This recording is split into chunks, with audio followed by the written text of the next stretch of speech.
এবছর কিন্তু মনে হচ্ছে বৃষ্টি একটু বেশিই হচ্ছে, কিন্তু সেই অনুযায়ী এবার আমাদের একদমই বৃষ্টিতে ভেজা হয়নি বললেই চলে। প্রতি বছরই কিন্তু এর চেয়ে অনেক বেশিবার আমাদের বৃষ্টিতে ভেজা হয় এবং আমরা অনেক মজা করি।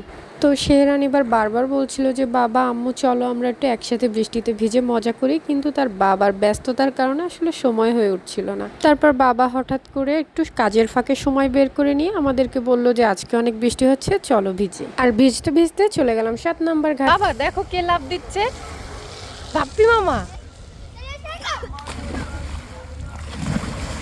আর এদিকে নদী ভরা পানি দেখে বাপ্পি ভাইয়ের ইচ্ছা হলো যে সে নদীতে লাফ দিবে। আর এই পিচ্চিগুলোও খুব ইন্সপায়ার করছিল, আর ভাইয়াও দিয়ে দিল ঝাঁপ। আর এই পিচ্চিগুলো চাচ্ছিল ভাইয়াকে পানিতে নামিয়ে দিয়ে ওরা ফার্স্ট হয়ে যাবে, কিন্তু তার হলো কোথায়। কিন্তু অবাক করা বিষয় দেখেন ওদের কতটা সাহস, কতটা উঁচু থেকে ওরা কিভাবে লাফ দেয় পানির মধ্যে। আসলে যারা সাঁতার পারি না আমরা, তাদের কাছে কিন্তু এগুলো খুবই আশ্চর্যজনক লাগে। দেখ বাপ্পি মামা কোথায় চলে গেল, তাই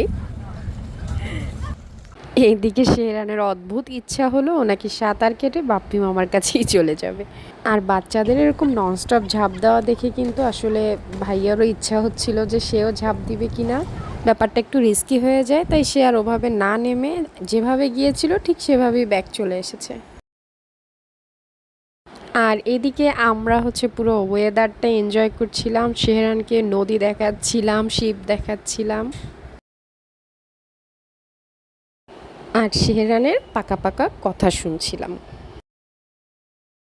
আর এরই মধ্যে আমরাও কিছু সুন্দর সুন্দর মোমেন্ট ক্যাপচার করলাম। আর এরপরে কিন্তু আসলে আমরা ওই যে বিভিন্ন ধরনের যে মাখাগুলো থাকে এগুলো খেতে একদম ভুল করিনি। পেয়ারা মাখা, আনারস মাখা, আলু মাখা, উফ আসলে এই বৃষ্টির মধ্যে এরকম ঝাল ঝাল মাখা খেতে কিন্তু অনেক মজা লাগে।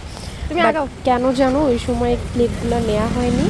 আর এরই মধ্যে তার বাবার আর্জেন্ট একটা কাজ পড়ে যায়, আর এদিকে বৃষ্টিও শেষ হয়ে গিয়েছিল। তো তারপরে আমরা সবাই মিলে বাড়ির উদ্দেশ্যে রওনা দিয়ে দিয়েছিলাম। আর 7 নম্বর ঘাটকে টাটা বাই বাই করলাম, আর বৃষ্টিকে একদম বিদায় দিয়ে দিলাম। আসলে মাত্রই আমরা মা ছেলে জ্বর থেকে উঠে এরকম বৃষ্টিতে ভিজেছি, জানি না নেক্সট কবে আমরা ঝুম বৃষ্টিতে ভিজতে পারবো।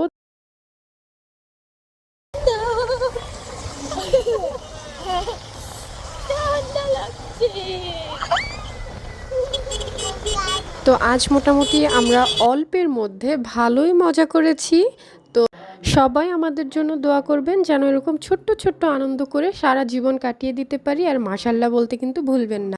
আর হ্যাঁ, ভিডিওটা ভালো লাগলে কিন্তু অবশ্যই লাইক, কমেন্ট অ্যান্ড শেয়ার করে দিবেন। সবাই ভালো থাকবেন। আল্লাহ হাফেজ।